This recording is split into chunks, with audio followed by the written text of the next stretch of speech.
Got a very interesting video today. Very interesting topic. Suicide, I feel like y'all should never harm yourself, honestly. Y'all got like so much things in the world y'all could do, and like harming yourself just take away from that. Like, I mean, there's reason why people kill themselves. I know why dudes be killing themselves over females. They don't want nothing, but they don't, bro. Half of them don't want nothing but your money. Uh, they just want what you get them, and they're not gonna give you nothing in return. That's all. Most of them. Nah, I ain't gonna lie. It's some out there that's good in the world, but maybe like 80% of them terrible. You do not deal with them. Bad for you. It's crazy. But we got Jubilee listening to strangers' real voicemails about suicide, seeking secrets. Let's hold on. Let's get into it. Oh man, for real, don't harm yourselves, bro. Y'all got people out there that love y'all, man. If you get rejected, just it's your choice of what you do with it. You either move on or you keep trying. Sometimes when you keep trying and you wait, try to wait a couple years later, months. Sometimes it works, sometimes it don't. The choice is yours. Sometimes you can move on, do something better that make you feel better. Sometimes you can move on, try again with somebody else. There's plenty of people out there, but only one of them gonna be good for you, for sure. Let's get into it. Is a social experiment where strangers share honest and complex truths. We ask that you treat the participants with respect. Thank you for listening to their stories.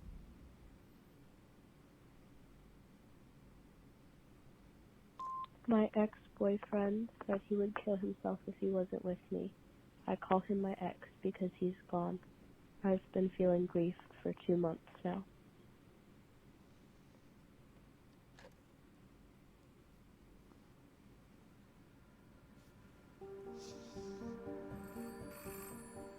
Wait, do random people just listen to it, or do like, I don't understand. I don't get the concept.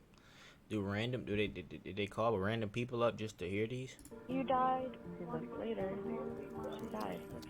Oh, one day I gave him again. Oh, okay, here we go. We had people anonymously send in voicemails with secrets about loss and suicide. We then invited strangers who have also experienced loss to listen. I've lost loved ones, and I've also had friends who have struggled significantly with grief, but I can never tell those friends that I'm often very suicidal. I maintain this sunny disposition to hide what I've been going through, but Dang, how you get Mr. Beast on here? Damn. as they're coping with loss, I'm coping with the effects that losing my own life might have on their life.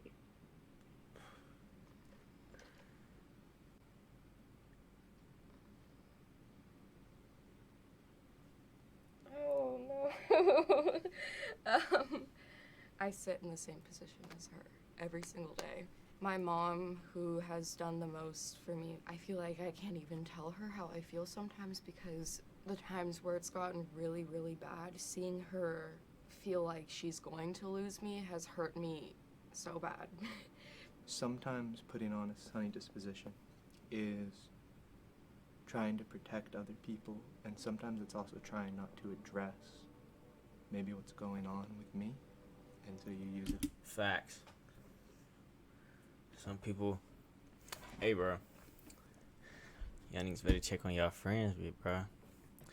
Cause half of them out there, they putting that smile on just to protect what they actually hiding. And that's real. It as like a hiding mechanism for yourself as well as for other people. And it is. It ain't that hard to just check up on them here and there, you know. How you doing? How your day been? You know, it's not that hard. It's literally a couple words. It's literally not that hard. Give them a FaceTime, bro. Everybody FaceTime, bro. Just ask them how they doing. Tell them if they want to hang out. 'Cause you never know when you never know when somebody's, their time is up. They could have texted you, and that's how I be with girls, bro. Bro, if a dude got a crush on a girl, I feel like they should. I don't feel like y'all always should respond, but at least, I don't know, entertain it a little bit. 'Cause you never know when they time up. Then when you rejected them and you try to talk to them, the girl try to talk to the boy, and they gone. You gonna be looking like, you gonna be like, damn, I should have talked to him sooner, type shit. A dangerous thing to feel kind of that alone. I'd highly encourage this person that they might be surprised if they share how they're feeling with their friend. When I was like 12 years old, me and my two brothers were told that my grandfather had passed away of a heart attack. It was really sad, first death I had to go through, and then fast forward 2 years later, maybe more than that, I'm snooping through my mom's phone, and I find her Reddit account. And on her Reddit account, she detailed how my grandfather actually committed suicide. They just told me he had a heart attack because they didn't want to explain the concept of suicide to me. He had died 2 years ago, but now I'm breathing all over again and for something completely different. And I can't tell my family. It must really hurt because they said they can't tell other people or tell their family. It hurts that they can't mourn in the way they usually do. I would understand why she wouldn't want to tell her children how he actually did it, because I know that suicide is a very hard topic to discuss.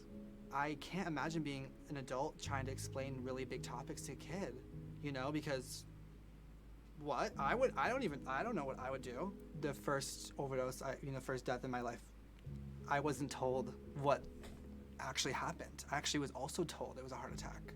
It's almost like you have to solve a puzzle before you can grieve when it comes to that kind of stuff, especially when you're younger. For this specific person, they didn't keep that information from you to hurt you. It was to actually protect you. So I've grown up in the Bible Belt my entire life, and earlier this year, my cousin died by suicide.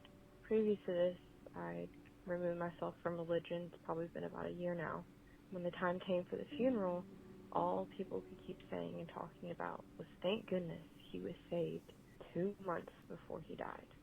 And they kept repeating it over and over and over again. And in those moments, I was so angry because I know that there were people there at his funeral who thought that he probably went to hell.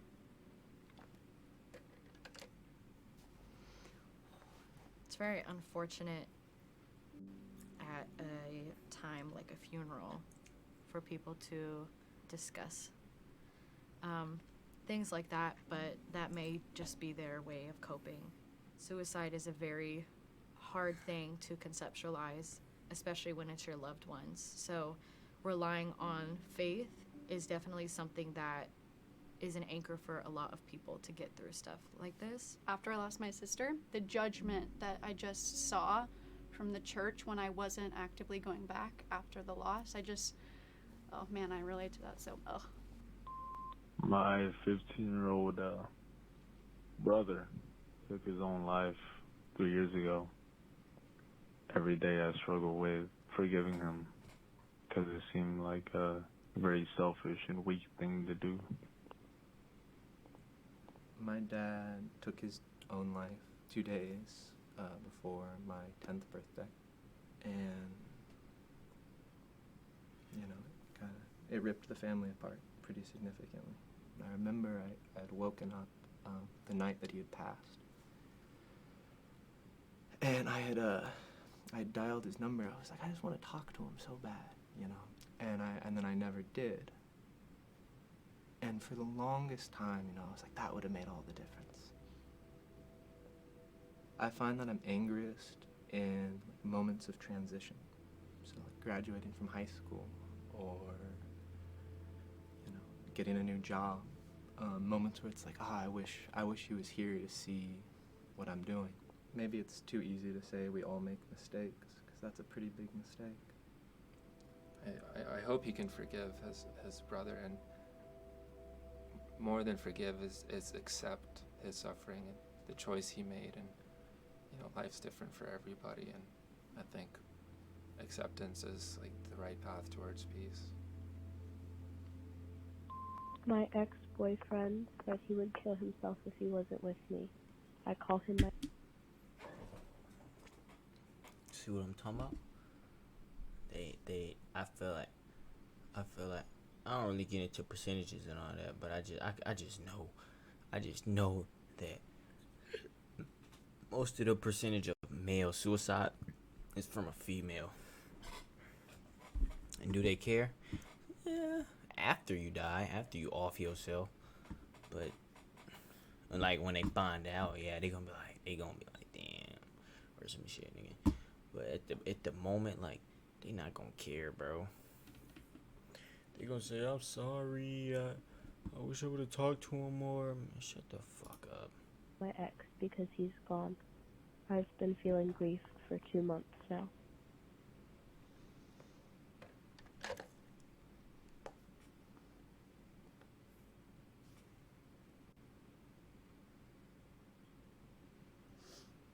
Someone very close to me when I was younger was suffering with depression and was very suicidal, and I was really the only person that knew what they were going through. I had went home and told my mom, because this time it was real. I never talked to her after that. I was receiving messages from my friend about how much she hated me for doing what I did.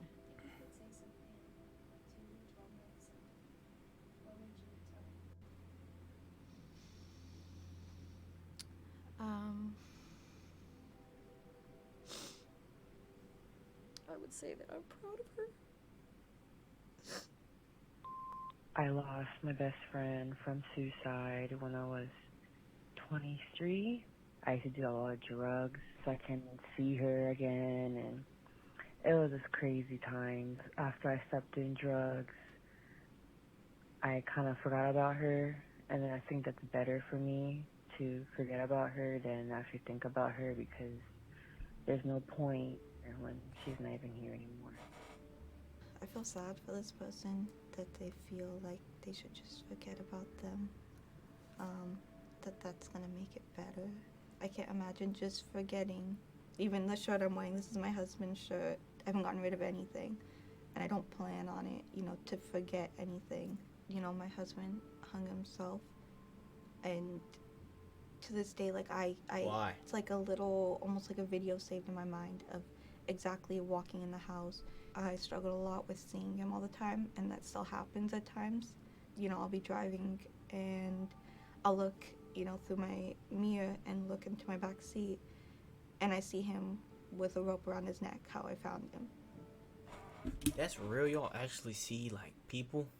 Thought that was just in, like, TV shows and movies and shit. I don't know. I wish that I didn't remembered think that more of the was happy real. stuff, but it's difficult, It's just, like, there. I had a friend who passed away in the winter of 2018, and on the 2-year anniversary of his death, he came to me in a dream.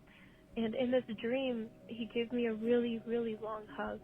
And then he told me, I know that this isn't okay to ask of you, but you could always join me here. I'm always so lonely. And I told him I can't because there are too many things that I have to look forward to.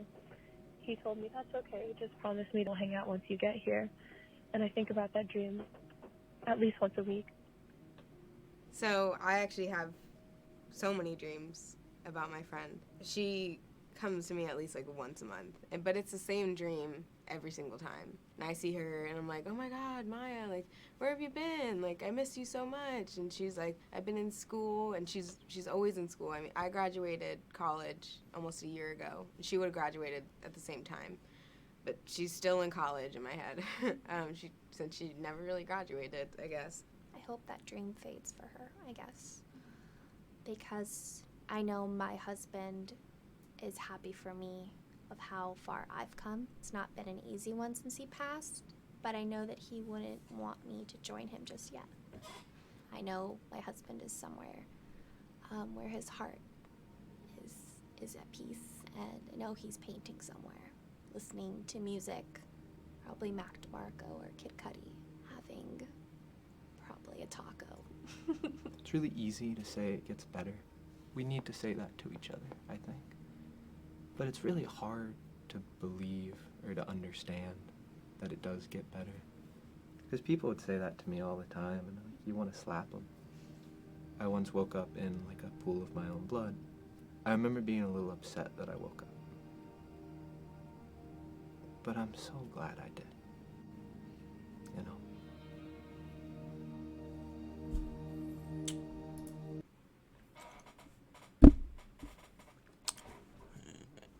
Make sure you always check up on y'all friends, man. Even if they don't want you to, just be there for them. Make sure you reassure them, type shit. Like, just, they say no, just keep asking them the next day, asking the next hour, the next month, the next day again. Just keep checking up on them, cause you'll never know when the last time you're gonna talk to them. You never know when they time up. You never know when they're ready to go. And then I really don't know what to say on the female part, honestly.